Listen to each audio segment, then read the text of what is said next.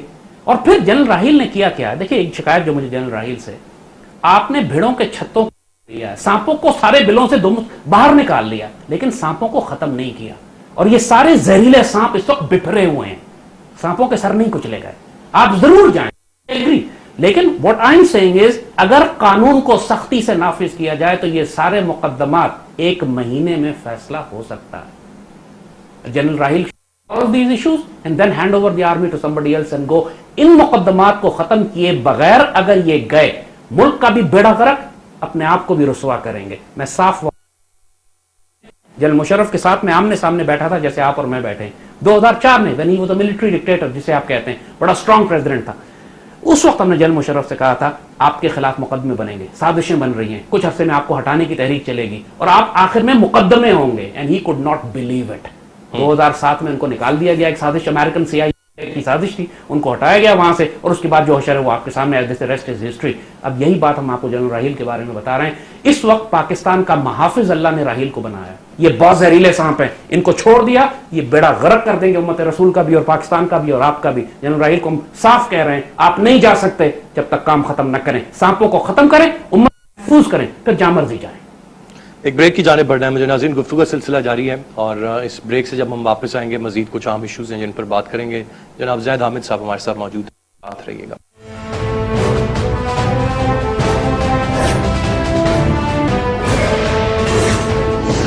جی ناظرین, welcome back. زید حامد صاحب میرے ساتھ موجود ہیں, گفتگو کا سلسلہ جاری ہے. زید حامد صاحب, تھوڑا سا یہاں پر اب جو پاکستان اور انڈیا کے درمیان ٹینشن ہے, اقوام متحدہ, امریکہ, جو بیانات اب تک سامنے آ رہے ہیں, اس کردار کو آپ کیسے دیکھ رہے ہیں؟ اور وہ جو ایک ٹلٹ ہم دیکھ رہے تھے گزشتہ کچھ عرصے سے بھارت کی جانب تھا, اب بان کی مون بھی بڑا کھل کے بات کر رہے ہیں پاکستان کی حمایت میں, دیگر امریکی جو رہنما ہیں وہ بھی پاکستان کی حمایت میں بات کر رہے ہیں. تو یہ سارا معاملہ, یہ آپ سمجھتے ہیں کہ پاکستان کی اچھی سفارتکاری کا نتیجہ ہے, پاکستان نے بڑے بہتر انداز میں یہ کیس بلٹ اپ کیا, یا کچھ اور وجہ ہے, یا کیا معاملات ہے کہ پاکستان کی سپورٹ میں سٹیٹمنٹس آ رہے ہیں, اب انڈیا کی سپورٹ میں سٹیٹمنٹس نہیں آ رہے؟ دیکھو ارسلان, اللہ کے فضل سے جو اس وقت پاکستان کی پوزیشن ہے کہ اس وقت دنیا کی جتنی بڑی سپر پاورز ہیں سو کالڈ, وہ پاکستان کو بڑا رسپیکٹ کر رہی ہے. چائنا کے ساتھ آپ نے CPEC ایگریمنٹ سائن کیا, رشیا آپ کے پاس آیا ہے, پہلی دفعہ آپ کی تاریخ میں ملٹری ایگریمنٹس ہو رہے ہیں, ساتھ ساتھ ایران کے وارشپس آئے ہیں کہ آپ کے ساتھ نیول ایکسرسائز ساتھ ہو رہی ہیں, اور امریکہ بھی افغانستان میں ہے, اس کو پاکستان کی ضرورت ہے. اس کو پتا ہے کہ ہم اگر پاکستان کو ناراض کیا, ساری افغان پالیسی جو کچھ بھی وہ چلانا چاہتا ہے ہم اس کو ذبح کر کے رکھ دیں گے. تو لہٰذا اس صورتحال, اور پھر جو کیس انڈیا بلڈ کر رہا ہے وہ اسٹرانگ نہیں ہے. اس میں دنیا کے آگے جو اس قسم کی خرافات بکی ہیں اس سو کالڈ سرجیکل اسٹرائک کی, اس کا کوئی ایویڈنس دنیا کے آگے, یہ اسی قسم کی سرجیکل اسٹرائک ہے جیسے اسامہ بن لادن پریزنٹ کر دیا امریکن نے. ایک بکواس تو کی لیکن دکھایا کچھ بھی نہیں, دیر از نو ایویڈنس کے, اور نو بڈی بلیوز کہ Osama bin Laden was in Abbottabad. نہ امریکن نے کوئی لاش دکھائی, سمندر میں اس کا جنازہ کر دیا. مطلب ایک ہوائی بات ایسی کہ جو کوئی بیوقوف آدمی, مطلب what do you think, very idiots اور واٹ, یہ انڈینس کر رہے ہیں. ان کے انڈین میڈیا, ان کے آفیسرز, ان کے جنرل آفیسرز کہہ رہے ہیں کہ جی 2 گھنٹے کی اسٹرائک تھی, کہہ رہا ہے 4 گھنٹے کی اسٹرائک کی, کہہ رہا ہے 7 گھنٹے کی اسٹرائک کی, کہہ رہا ہے ہم نے ہیلی کاپٹر یوز کیے, کہہ رہے ہیلی کاپٹر یوز ہی نہیں ہوئے, ایئر یوز ہی نہیں ہوئے. مطلب they are so bloody idiots کہ امریکن نے بھی کہا ہے کہ جی ہم نہ اس کو ہم سپورٹ ہی نہیں کرتے اس لاجک کو, اس آرگومنٹ کو پاکستان کو ہم کرنے بھی نہیں کریں گے, because there is no evidence what. یہ بے عزت تو یہ بہت ہوئے ہیں, انٹرنیشنلی بھی ہوئے ہیں, آن گراؤنڈ بھی ہو رہے ہیں, اور سوشل میڈیا پہ پہلی دفعہ میں پوری پاکستانی پیٹریاٹ سے سوشل میڈیا پہ ہمارے بچے بیٹھے ہوئے ہیں, ان کو مبارکباد دیتا ہوں کہ تم نے جس طرح رسوا کیا ہے انڈیا کو, ماشاءاللہ مبارک ہو تمہیں. مطلب فرسٹ ٹائم ہوا ہے کہ ہمارے سوشل میڈیا پہ ہم نے نیریٹو جیتا بھی ہے, we have presented our narrative, Indian narrative کو رسوا کر کے رکھ دیا. اور جو